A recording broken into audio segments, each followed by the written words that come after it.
আমি শুনছি জাহাপনা। মুস্তাফা বাহাদুর ছেলে আমার, শোনো, ঐশ্বর্যের চেয়ে দামি সম্পদ বুদ্ধিমত্তা, আর সবচেয়ে বড় দারিদ্র্য হচ্ছে মূর্খতা। নিরর্থক ভয় পাওয়া হচ্ছে সবচেয়ে বড় দুর্বলতা, আর সবচেয়ে অধিক মূল্যবান বিষয় হৃদয়বান হওয়া। শোনো, বোকার সাথে বন্ধুত্ব করতে যাবে না, সে তোমার উপকার করার চাইতে ক্ষতি করবে বেশি। কৃপণের সাথেও কখনো বন্ধুত্ব করবে না, কারণ সে তোমার বিপদের দিনে পাশে না থেকে নিজেকে গুটিয়ে নেবে। সাবধান, কোনো পরনিন্দাকারীকেও নিজের বন্ধু বানিও না, কারণ সে নিজের প্রয়োজনে তোমাকে ব্যবহার করবে।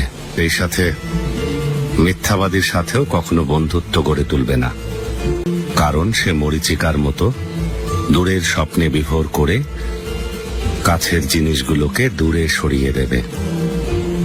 আপনার শক্তি আর ন্যায় বিচারের প্রতিনিধিত্ব করতেই আমি চাচ্ছি জাহাপনা। আপনার এই উপদেশগুলো আধারে আলোর মশাল হয়ে আমাকে পথ দেখাবে।